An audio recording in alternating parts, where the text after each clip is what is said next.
Hi hello guys, welcome back to our YouTube channel. ಇವತ್ತಿನ ವಿಡಿಯೋದಲ್ಲಿ Yuvanidhi application ಸ್ಟೇಟಸನ್ನು ಎಲ್ಲರದು ಕೂಡ ಅಪ್ಡೇಟ್ ಮಾಡಿದ್ದಾರೆ. ಸೊ ಅದರ ಬಗ್ಗೆ ತಿಳಿಸ್ಕೊಡ್ಲಿಕ್ಕೆ ವಿಡಿಯೋ ಮಾಡ್ತಾ ಇದ್ದೀನಿ. ಮತ್ತು ಅಮೌಂಟ್ ಎಷ್ಟು ತಿಂಗಳು ಬರುತ್ತೆ ಅಂತ ಕೂಡ ಈ ವಿಡಿಯೋದಲ್ಲಿ ತಿಳಿಸ್ತೀನಿ. ಯಾರಾದರೂ ನಮ್ಮ ಚಾನಲ್ಗೆ ಮೊದಲ ಬಾರಿ ವಿಸಿಟ್ ಮಾಡಿದರೆ ಅಂಥವ್ರು ಈ ಚಾನಲ್ನ ಸಬ್ಸ್ಕ್ರೈಬ್ ಮಾಡ್ಕೊರಿ. ಬಾಜುಕಿರೋ ಬೆಲ್ ಐಕನ್ ಮೇಲೆ ಕ್ಲಿಕ್ಕನ್ನು ಮಾಡಿಕೊಂಡು ಆಲ್ ಅಂತ ಕೊಡಿ. ಬನ್ನಿ ವಿಡಿಯೋನ ಸ್ಟಾರ್ಟ್ ಮಾಡೋಣ. ಮೊದಲನೇದಾಗಿ ಈ ಒಂದು ತಿಂಗಳಲ್ಲಿ ಎಲ್ಲರದು ಕೂಡ ಸ್ಟೇಟಸ್ ಅಪ್ಡೇಟ್ ಆಗ್ತಾ ಬರ್ತಾ ಇತ್ತು. ಸೊ ಭಾಳಷ್ಟು ಜನರದು ಅಪ್ಡೇಟ್ ಕೂಡ ಆಗಿದೆ, ಒಂದಷ್ಟು ಜನರದು ಮಾತ್ರ ಇನ್ನೂ ಅಪ್ಡೇಟ್ ಆಗಿಲ್ಲ. ಸೊ ಅವ್ರದ್ದು ಕೂಡ ಏನು ಮಾಡಬೇಕಂತ ನನ್ನ ಹಳೆ ವಿಡಿಯೋದಲ್ಲಿ ತಿಳಿಸ್ಕೊಟ್ಟಿದ್ದೀನಿ. ಆ ರೀತಿಯಾಗಿ ಪ್ರೊಸೀಜರನ್ನು ಫಾಲೋ ಮಾಡಿದರೆ ನಿಮಗೂ ಕೂಡ ಅಮೌಂಟ್ ಬರುತ್ತೆ. ಸೊ ಈಗಿನ ಸ್ಟೇಟಸ್ ಅಪ್ಡೇಟ್ ಏನಪ್ಪ ಅಂದ್ರೆ ಎಲ್ಲರದು ಕೂಡ status push to DBT yes ಅಂತ ತೋರಿಸ್ತಾ ಇದೆ. ಸೊ ನಿಮಗೆ ಮಂತ್ಲಿ ಸೆಲ್ಫ್ ಡಿಕ್ಲರೇಷನ್ ಮಾಡಬೇಡಿ ಅಂತ ಹೇಳಿರೋ ಕಾರಣ ಇಲ್ಲಿ ನೀವು ನೋಡ್ಕೋಬೋದು. ನಾನು ಮಂತ್ಲಿ ಸೆಲ್ಫ್ ಡಿಕ್ಲರೇಷನ್ ಕೂಡ ಮಾಡಿಲ್ಲ, ಅಂದರೆ ನಾನು ಫಸ್ಟ್ ಪೇಮೆಂಟ್ ಇನ್ನೂ ಪಡೆದಿಲ್ಲ. ಅದಕ್ಕೋಸ್ಕರ ನಾನು ಸೆಲ್ಫ್ ಡಿಕ್ಲರೇಷನ್ ಮಾಡ್ಲಿಕ್ಕೆ ಹೋದರೂ ಕೂಡ ನನ್ನ ಡೀಟೇಲ್ಸ್ ಬರಲಿಲ್ಲ, ಆಧಾರ್ ಕಾರ್ಡ್ ಡೀಟೇಲ್ಸ್ ಬರಲಿಲ್ಲ. ನೋಡಿ ಇಲ್ಲಿ ಮಂತ್ಲಿ ಸೆಲ್ಫ್ ಡಿಕ್ಲರೇಷನ್ ಮಾಸಿಕ ನಿರುದ್ಯೋಗ ಸ್ವಯಂ ಘೋಷಣೆ ಎಸ್ ಅಂತ ತಾನೇ ತಗೊಂಡಿದೆ. ಅಂದರೆ ಫಸ್ಟ್ ಪೇಮೆಂಟ್ ಆಗೋವರೆಗೂ ನೀವು ಮಂತ್ಲಿ ಸೆಲ್ಫ್ ಡಿಕ್ಲರೇಷನ್ ಮಾಡಲಿಲ್ಲ ಅಂದರೂ ನಡೆಯುತ್ತೆ. ಫಸ್ಟ್ ಮಂತದ್ದು ಅದು ತಾನೇ ಎಸ್ ಅಂತ ತೋರಿಸ್ತಾ ಇರುತ್ತೆ. ಇಲ್ಲಿ ನೀವು ನೋಡ್ಕೋಬೋದು.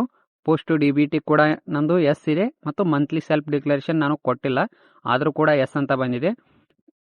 ಅಂದರೆ ಮಂತ್ಲಿ ಸೆಲ್ಫ್ ಡಿಕ್ಲರೇಷನ್ನ ನೆಕ್ಸ್ಟ್ ಮಂತಿಂದ ನೀವು ಕೊಡಬೇಕಾಗತ್ತೆ. ಫಸ್ಟ್ ಮಂತದ್ದು ಅವರು ತಾನಾಗೆ ತೊಗೊಂಡಿರ್ತಾರೆ.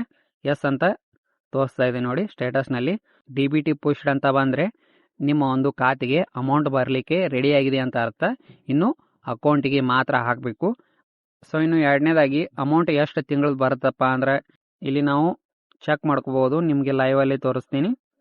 ಜೂನ್ ತಿಂಗಳದು ಸೆಲೆಕ್ಟ್ ಮಾಡಿದಾಗ, ಈಗ ಮೊದಲಿಗೆ ಜೂನ್ ತಿಂಗಳದು ಸೆಲೆಕ್ಟ್ ಆಗಿತ್ತು, ಅವಾಗ ಪುಷ್ ಟು DBT ಅಂತ ತೋರಿಸ್ತಾ ಇತ್ತು. ಬಟ್ ನಾನು ಮೇ ತಿಂಗಳದು ಸೆಲೆಕ್ಟ್ ಮಾಡಿ ಪಾವತಿ ವಿವರಗಳನ್ನು ಪಡೆಯಿರಿ ಅನ್ನೋ ಆಪ್ಷನ್ ಮೇಲೆ ಕ್ಲಿಕ್ ಮಾಡ್ಕೊಂಡಾಗ ಅದು ಬೇರೆ ರೀತಿಯೇ ತೋರಿಸ್ತಾ ಇತ್ತು. ಅದು ಯಾವ ರೀತಿಯಪ್ಪ ಅಂದ್ರೆ ಮೊದಲಿಗೆ ನಮ್ಮ ಒಂದು ಡೀಟೇಲ್ಸ್ ಅಪ್ಡೇಟ್ ಆಗಿತ್ತಲ್ಲ, your application has been approved by DDPO ಅಂತೇಳಿ. ಸೊ ಅದೇ ರೀತಿ ತೋರಿಸ್ತಾ ಇದೆ. ಅಂದರೆ ನಿಮ್ಮ ಒಂದು ಅಮೌಂಟ್ ಜೂನ್ ತಿಂಗಳದು ಮಾತ್ರ ಅಮೌಂಟ್ ಬರುತ್ತೆ ಅಂತ ಅರ್ಥ. ಅಂದರೆ 3,000 ಅಷ್ಟೇ ಬರುತ್ತೆ. ಹಿಂದಿಂದು ನಿಮ್ದು ಅಪ್ರೂವ್ಡ್ ಆಗೇನೆ ಅಂತ ಯಾವಾಗ ನಿಮ್ದು ಅಪ್ಲಿಕೇಶನ್ ಅಪ್ರೂವ್ಡ್ ಆಗಿರುತ್ತಲ್ಲ ಅವಾಗಿನಿಂದ ಬರೋದಿಲ್ಲ, ಮತ್ತು 180 ಡೇಸ್ ಕಂಪ್ಲೀಟ್ ಆಗಿರುತ್ತಲ್ಲ ಅವಾಗಿನಿಂದ ಅಲ್ಲ. ಏನು ಸ್ಟೇಟಸ್ ನಿಮ್ದು ಅಪ್ಡೇಟ್ ಆಗಿರುತ್ತಲ್ಲ ಜೂನ್ ತಿಂಗಳದು ಮಾತ್ರ ಅಮೌಂಟ್ ಬರುತ್ತೆ, ಮೇ ತಿಂಗಳದು ಬರಲ್ಲ, ಅದಕ್ಕಿಂತ ಹಿಂದಿನ ಯಾವ ತಿಂಗಳದು ಕೂಡ ಅಮೌಂಟ್ ಬರಲ್ಲ. ಇನ್ನು ಮುಂದೆ ಕಂಟಿನ್ಯೂ ಆಗಿ ನಿಮಗೆ ಪ್ರತಿ ತಿಂಗಳು ಕೂಡ 3,000 ಬರ್ತಾ ಹೋಗುತ್ತೆ. ಸೊ ಇಷ್ಟು ಈ ವಿಡಿಯೋದಲ್ಲಿ ತಿಳಿಸ್ಕೊಟ್ಟಿದ್ದೀನಿ. ವಿಡಿಯೋ ಹೆಲ್ಪ್ಫುಲ್ ಅಂತ ಅನಿಸಿದರೆ ಲೈಕ್ ಮಾಡಿರಿ, ಶೇರ್ ಮಾಡಿರಿ ಆ್ಯಂಡ್ ನಮ್ಮ ಚಾನಲ್ನ ಸಬ್ಸ್ಕ್ರೈಬ್ ಮಾಡ್ಕೊರಿ. ಧನ್ಯವಾದಗಳು. ಶುಭ ದಿನ.